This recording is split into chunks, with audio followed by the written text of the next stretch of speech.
My wife's family treated me like a nobody until I became wealthy. They tried to erase the prenup, so one move I made left them silent and powerless. I've been called a lot of things in my life: ambitious, stubborn, overly optimistic. But the one label I'll never forget was given to me by my wife's father the first time we met. Not in our league. He didn't say it to my face, of course. He said it in the kitchen, thinking I couldn't hear him. I was standing in the hallway, holding a bottle of decent wine I'd saved up for, trying to make a good first impression. But there it was, 4 words that summed up exactly how they saw me. At the time, I was 28, running a small marketing startup out of a cramped office that smelled faintly of burnt coffee and printer ink. We weren't struggling, but we weren't exactly Forbes cover material either.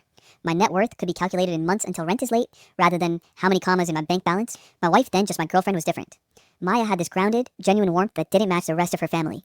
She grew up in a world of catered garden parties, country club memberships, and weekend ski trips to Switzerland, but she never flaunted it. If anything, she seemed embarrassed by the excess. We met at a mutual friend's launch event.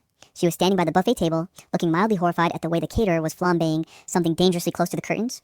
We started talking about how overpriced the appetizers were, and by the end of the night, I had her number. The first few months were great, but I knew the family meeting was inevitable. Maya kept pushing it off, saying things like, "They're just a lot. Let's wait until they're in a good mood." Spoiler, that day never came. When I finally met them, it was during a Sunday brunch at her parents' place, a massive colonial-style mansion with a driveway long enough to need its own zip code. Her mother, Evelyn, had a smile so polished it could have been in a toothpaste ad, but it never reached her eyes. Her father, Richard, was tall, immaculately dressed, and carried himself like a man who thought every room was his boardroom. Her younger brother, Caleb, didn't even look up from his phone when I shook his hand. The conversation was civil. First questions about my work, where I grew up, whether my parents were still together. But there was this undercurrent of judgment in every exchange, like they were silently measuring me against a checklist I hadn't been given. That's when I overheard Richard in the kitchen. I'd gone to refill my water and caught him speaking to Evelyn in a low voice. "Not in our league, Ev. Maya's just slumming it. She'll get over it." I froze. I don't know if it was pride or pure stubbornness, but right then, something inside me decided that if they thought I wasn't in their league, I'd build my own damn league. A year later, Maya and I were talking about marriage. I was ecstatic. She was the person I wanted to wake up next to every day. But there was a catch: her parents insisted on a prenup.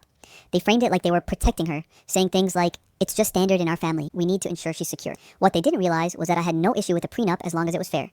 In fact, my closest friend Daniel was a corporate lawyer, and when I told him about their demand, he smiled in that dangerous way that meant he was already planning something. "We'll give them a prenup," Daniel said, "but it's going to protect you too. Trust me, they won't even read it properly." And they didn't. Their arrogance was their blind spot.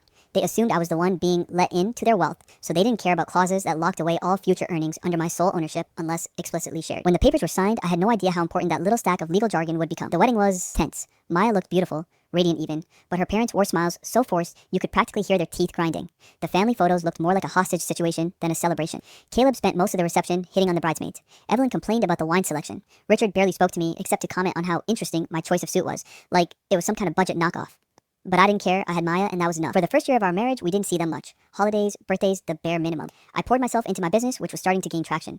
Late nights turned into early mornings, and slowly, things began to shift.